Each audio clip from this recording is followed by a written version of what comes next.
Perkenalkan, nama saya Yulia Safitri dengan NIM 860186-296 akan memaparkan laporan kegiatan praktikum cahaya yang berjudul Percobaan Pemantauan Cahaya. Cahaya merupakan salah satu bentuk energi yang esensial bagi kehidupan, memungkinkan kita untuk melihat dan berinteraksi dengan lingkungan sekitar. Dalam ilmu fisika, cahaya memiliki beberapa sifat dasar yang menjadi fokus utama dalam praktik ini, yaitu dapat dipantulkan. Pemantauan cahaya yaitu fenomena di mana gelombang cahaya dikembalikan ke medium asalnya setelah mengenai permukaan suatu benda. Tujuan percobaan pertama menjelaskan sifat-sifat cahaya, yang kedua menjelaskan sifat-sifat bayangan yang dihasilkan oleh cermin datar, cermin cekung, dan cermin cembung. Ketiga, menjelaskan sifat-sifat bayangan yang dihasilkan oleh lensa cembung. Yang keempat, menentukan fokus cermin cekung secara kualitatif. Yang kelima, menentukan fokus lensa cembung secara kualitatif. Alat dan bahan yang dibutuhkan: pertama, cermin datar, yang kedua cermin cembung, yang ketiga cermin cekung, yang keempat sumber cahaya, yang kelima butur derajat, yang keenam tos atau karton, yang ketujuh lilin, yang kedelapan layar cahaya, yang kesembilan lensa cembung, dan yang terakhir penggaris. Langkah percobaan. Yang pertama, pemantauan cahaya pada cermin. Susunlah lampu senter dan celah cahaya di depan cermin datar. Kemudian nyalakan lampu senter dan amati jalannya berkas cahaya pada saat sebelum dan sesudah mengenai cermin datar. Gambarkanlah jalannya berkas sinar tersebut sehingga tampak sudut datang dan sudut pantulnya. Kemudian ukurlah besar sudut datang dan sudut pantulnya menggunakan busur derajat. Hasil menunjukkan besar sudut yang dihasilkan adalah 30 derajat. Jadi dapat disimpulkan sudut datang sama dengan sudut pantul sesuai dengan hukum pemantulan. Selanjutnya, letakkan dan nyalakan sebuah lilin di depan cermin datar dan amati bayangannya. Catatlah sifat-sifat bayangan yang dibentuk oleh cermin datar tersebut. Hasil bayangan pada cermin datar bersifat maya, tegap, dan sama besar dengan bendanya.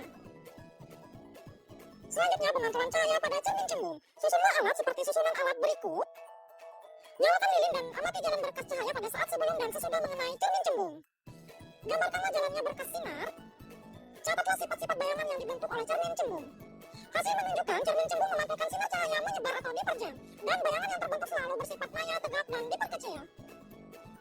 Selanjutnya, pemantauan cahaya pada cermin cekung. Pertama, susunlah alat seperti susunan alat berikut. Kemudian nyalakan lilin dan amati jalannya berkas cahaya sebelum dan sesudah mengenai cermin cekung. Gambarkanlah jalannya berkas sinar. Catatlah sifat bayangan yang dibentuk oleh cermin cekung tersebut.